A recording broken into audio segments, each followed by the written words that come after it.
This could have been a video about Bitcoin, but it's not. We're going to talk about the American dollar and how it's making good progress against all its major peers. Could it be that we now have turned bullish on the dollar? Well, let's find that out.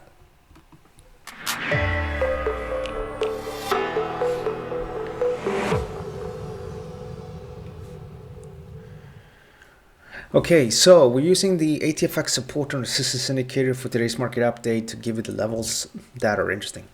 And we're going to start out with the EURUSD, which is what you're watching right here, right now. And you can see that overall the market is creating higher and higher lows. So we do remain in an uptrend. But you might remember that last week I said people are probably going to be buying here, and stop loss orders was placed right here.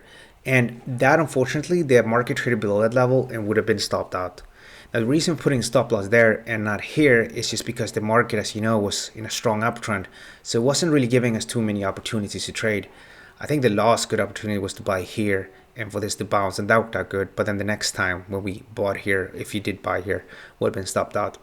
Now the stop loss is at the level where it should be. So it's just below this low here, which is 121.46. But if we take that level out, it might open up for a slide here to 120.56. I don't necessarily think it's going to go in a straight line, but it could probably go up, down, and then probably up and then down. So if we do take out this level, most likely tomorrow I'm going to be bearish below 122.88. If you look at something like GBP versus USD, we are in the buy spot here as well. That's why we have our position on here for the purpose of an experiment we're conducting. And you can see here that we have so far reacted in the way we wanted. We are bouncing from the buy spot, and this is really the key level. That's 134.20. Take that level out, and GBPUSD can trade to something like 33.30. So we could see further down moves to the downside here. The thing is this though, what we need to bear in mind that overall in GBPUSD we are in an uptrend. So it's not just gonna turn around. I don't think it's gonna be a situation like here where it just swiftly went down and down and down. It might be, you know, and that's why we have stop loss orders, but I don't really think that right now. And you look at things like Aussie dollar versus the USD as well. Here we are deep into the buy spot. Here as well, this is a legacy because we were buying here. So with the support and resistance indicator last week, we bought here and booked profits over here. That's something we could have done.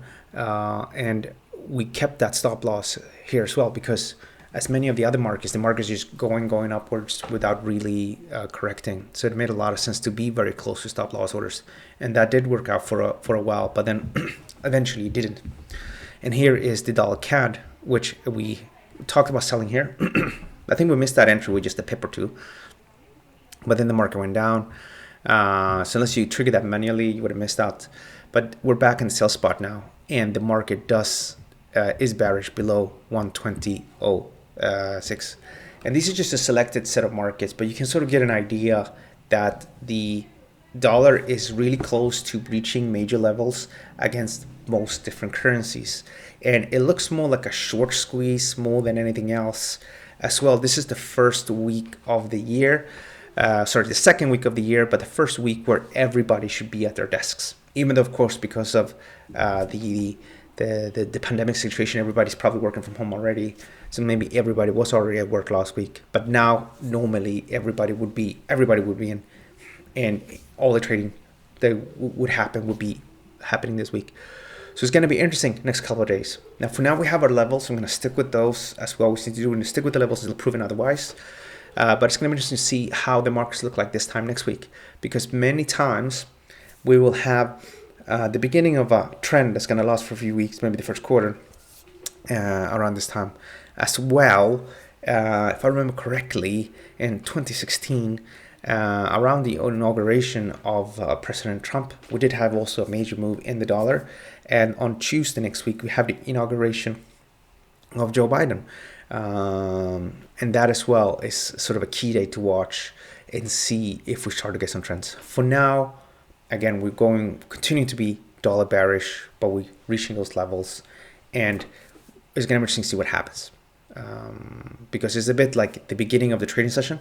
Like if you traded the London session for a long time, you know that in the morning the market sort of make up its mind, but before it breaks to the upside or to the downside, it's a bit of a tug of war between bulls and bears, and then eventually one side wins, and then we have a flow, either bullish or bearish, and that will tend to dominate until the end of the session.